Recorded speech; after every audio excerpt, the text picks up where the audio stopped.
Hey everyone, how are you all doing? I decided I'm going to do a little bit something different for you all today. Today is not just going to be another film essay. Today I want to bring up something that has been on my mind recently, the success of Obsession and Backrooms. Now, I could make an entire video discussing how YouTubers are becoming increasingly successful filmmakers, or how Hollywood seems increasingly out of touch with what modern audiences want. But that isn't what I'm here to talk about. What interests me is what these films reveal about changing audience tastes. The success of these two movies points to a simple question: what makes someone buy a movie ticket today? Take The Mandalorian and Grogu for example. Despite carrying the Star Wars name and having a reported budget of around $165 million, it failed to become the kind of box office phenomenon many expected. Meanwhile, films like The Backrooms and Obsession have found significant success for very different reasons. One was based on a popular internet horror phenomenon, while the other gained momentum largely through word of mouth and the reputation of its creator. What connects these films is that they generated genuine curiosity. Their success suggests that audiences are becoming less interested in simply showing up for a familiar brand, and more interested in films that offer something intriguing, unique, or culturally relevant. In many ways, these movies reflect a shift in what motivates people to buy a ticket and go to the theater in the first place. This made me think of something. I went through my ticket collection, which I've been building for at least 3 years now, and divided every movie I've seen into two categories. The first category consisted of movies I watched in the theater because I either loved the director or based on word of mouth alone. The second category was based up of movies I watched because the original concept, trailer, or even poster was interesting enough to get me into the theater. It made me want to explore what exactly makes a movie interesting enough for someone to go out and watch it in the modern age. Everyone has different interests when it comes to cinema.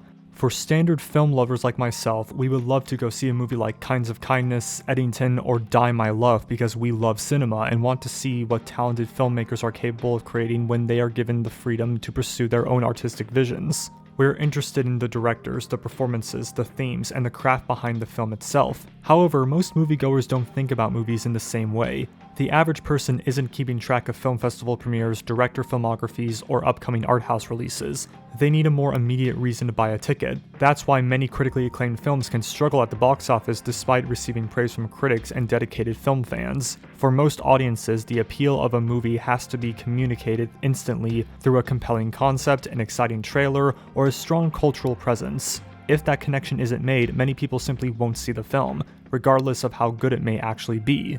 Today, movies have to compete with far more than just other movies. People can sit at home and instantly access thousands of movies without ever having to leave their couch.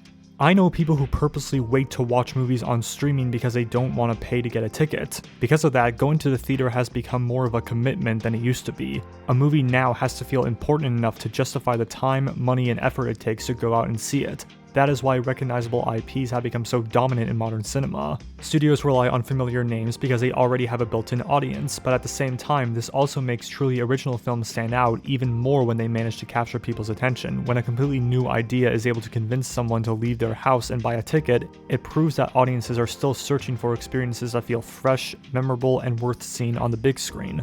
While movies based on recognizable IPs are still some of the biggest moneymakers in Hollywood, I think we're starting to see a shift in what younger audiences find exciting. Franchises can still attract attention, but attention alone doesn't guarantee enthusiasm. A good example of an IP movie that did not excite me was Return to Silent Hill.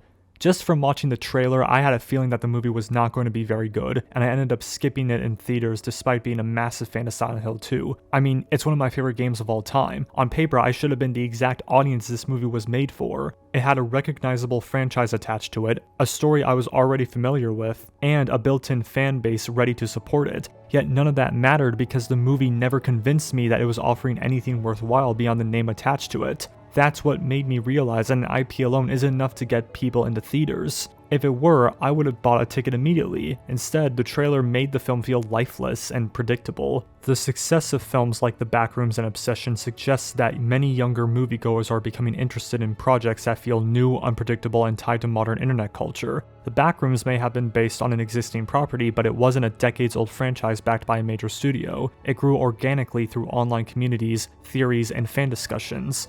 Likewise, Obsession built much of its audience through word of mouth and the reputation of its creator rather than through a massive marketing campaign. These films feel closer to the interests and experiences of younger audiences because they emerge from the internet age rather than from Hollywood's traditional franchise machine. That's not to say recognizable IPs are going away anytime soon, but it does suggest that younger audiences are increasingly drawn to movies that feel like cultural discoveries rather than products they are expected to consume.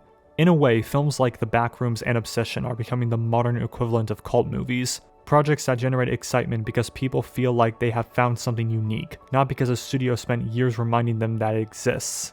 In a way, all this comes back to a simple question: what makes a movie feel like an event? Whether it's an original idea, a director whose work you admire, an intriguing trailer, or a concept you've never seen before, there has to be something that sparks curiosity. Theaters are no longer the default way people consume entertainment, which means movies have to work harder than ever to earn an audience's attention. Looking through my ticket collection made me realize that the films I remember most are not necessarily the biggest box office hits or the ones attached to largest franchises. They're the movies that gave me a reason to care before I ever bought a ticket. At the end of the day, getting someone into a theater isn't just about brand recognition. It's about creating enough excitement, mystery, or intrigue to make them feel like they're missing out if they don't experience it on the big screen. Thank you all for watching, hope you loved this video, and like and subscribe to Film 513.